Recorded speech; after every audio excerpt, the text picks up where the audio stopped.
today I wanted to bring you a review on this Dermologica Clean Start Ready Set Scrub. And in a haul ages ago, I showed this to you in like a CVS haul, and I've been using it ever since, and I kind of wanted to give you my thoughts and opinions, because I'm sure it's different than what other people think, and I'll kind of explain how it worked for me and why.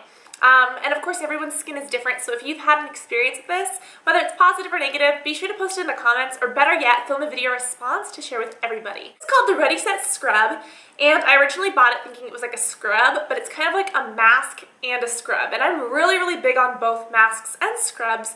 This honestly was not my favorite product. I'd give it probably a 6 out of 10. It wasn't freaking fantastic.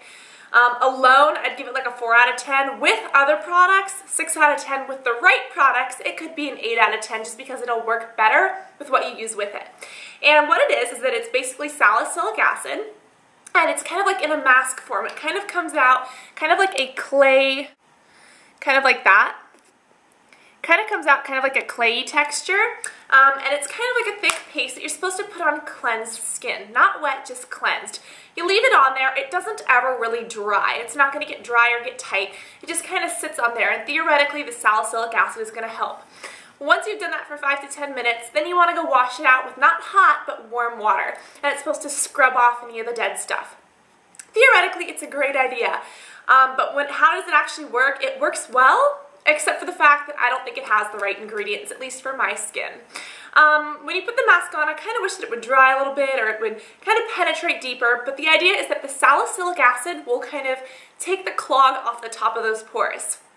Now, the way salicylic acid works is that salicylic acid does not kill bacteria, and it does not do anything for inflammation, and it does not actually decrease oil.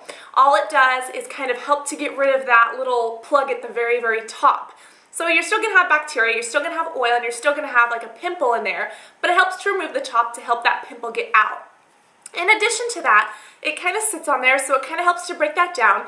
When you scrub it off, I really think that it should have more even, more exfoliating beads, but it's still a scrub, and when you scrub it off, it's the idea that it'll kind of remove all that. So it does what it's supposed to do perfectly. It removes that little top layer.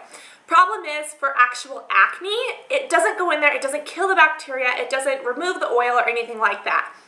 So alone, this is good for removing that top layer, but if you really want to get rid of your acne, this is a great product if you use it with other things. But if you don't use it with other things, it's really not going to help a ton. If you have a couple pimples caused by non-exfoliation, then yes, it'll help. But if not, then I really just don't see it'll make a huge difference for you. Now, the way salicylic acid works, if you use this and then you use, a cleanser with sulfur, and you use a toner with glycolic, and then you use a moisturizer that maybe even has a little bit of ALA or HLA acid in it, this will work amazing. Basically, this is removing that clog at the top, and then that glycolic, those benzoyl peroxides, those other things can go into that pore, kill the bacteria easier, get rid of the oil easier, help the inflammation more. So in combination with other things, I think this is an amazing product. On its own, it's not going to do much at all, and with some products, like if you don't use the right product, like if you said, let's say you use this with a regular cleanser, not an acne cleanser, it'll still help, but it really won't do that much for your skin. Now, if you use this with an acne cleanser that has some of those active ingredients that have proven to really go in there and get out that gunk, I really think that it's a great addition to a skincare line. I just don't think it should be the only thing you use. So that's my experience. It never broke me out. And usually you want a little bit of a breakout at first because it means your skin's purging. It didn't do that for me. It wasn't irritating, it wasn't drying. I think it's great for dry or oily skin. If you have oily skin, you're going to need to cleanse before you use this. If you have dry skin, probably still a good idea, but it's not necessary. It didn't sting, burn, or itch, and I think it's at the drugstores. I think I got mine from Ulta, if I'm correct. I might not be, I don't know. But it shouldn't be more than $10. But that's just my review. If you guys have a review, tell me do you agree or disagree. How did it work for you? And I hope this helps. So yeah, love you guys, and I'll talk to you on the next video. Love you guys. Bye.